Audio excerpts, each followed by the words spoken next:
finally got their case together. I pled guilty because I was guilty. I made some horrific mistakes. And they sent me to county jail. So I was in county jail for a year. But because I was a cop, they kept me in, it's like a suicide cell where you're all by yourself. Lights are on 24/7. You have a yoga mat as a bed. And you have no blankets, no sweatshirts, because they don't want you to hang yourself with anything, right? So what they did is they took me outside. 1 hour every 3 days, they allowed you to go outside. So this was in San Jose, and they have a rooftop recreation center or area, and it's like a full court basketball court. But in the middle, there's a big giant chain link fence. So each half court, they got inmates in. So they put me in one side, and they would get out the mentally ill inmates on the other side because it was like 2:00 in the morning, and that's when they moved them around. And I was able to start talking with these. They don't know who I am, right? So I was just started talking with them, and I was surprised how many people opened up and started talking about their childhood and how they got to this position in their life. And this is something I never really knew about, right? I mean, I've been to 2 different police academies because I worked at 2 different agencies, but no one ever told us or taught us why people do the things they do. You know, why do people make bad decisions? Well, what it's based on. The only thing they taught was, listen, if the guy made a bad decision, he's a criminal. He goes to jail, and that's it. Period. So it developed really a judgment, and that's what I think law enforcement still has that problem with today, is that we judge these people that are committing crimes, and rightfully so to a certain extent.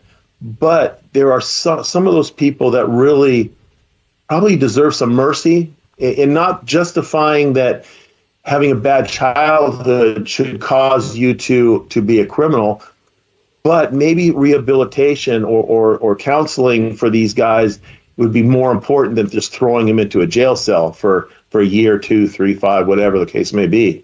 Anyway, and that's really started to interest me is why the people do the things they do. And so after a year, they sent me to Fort Worth, Texas, in a federal prison.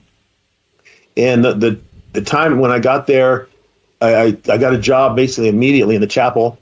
And then we found out that Tyndale Seminary, which is in Texas, they were coming to the prison to do prison ministry, but they're also teaching seminary classes. And so I felt God leading me to this theology/counseling master's degree. And I just got really interested in what God had to say about healing people, you know. And during that time that I was on bail in the first year of prison, I was going to psychologists and psychiatrists once a week, basically to help my PTSD. Now, I believe that God put these people there, you know, these doctors. However, during that 3 years of secular counseling, I really experienced no healing, right? It was all talk, what happened then, what happened now, what happened then, how was your childhood? And it helped a lot, exposing these things I've been through. However, they could teach coping mechanisms, which really saved my life. So that's why I truly believe that there's a space for psychologists and psychiatrists. But that's all they taught me was coping mechanisms. There was really no healing.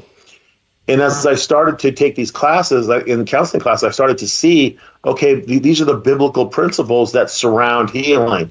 Like Jesus talks about forgiving others, not judging others, you know, doing the right thing, love God and everyone else. You know, these are the things that are necessary for us to stay in fellowship with God and thus be in his blessing, right?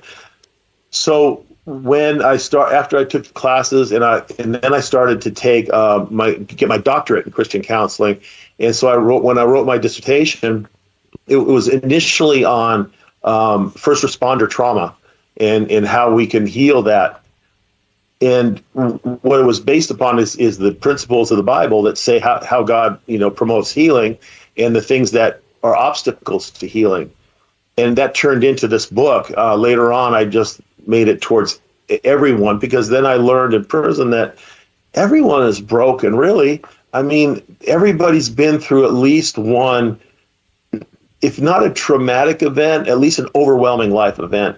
And we don't know how to respond to that, right? Our flesh is responsible for the response to whatever trauma we have experienced. But because of the fall of man, right, Satan controls the world. So his way to influence us is to be angry, to be resentful, to be hateful, to withhold forgiveness. All these things are promoted in today's society. Being kind and considerate and forgiving is really a sign of weakness, and it's not really promoted in the society we have.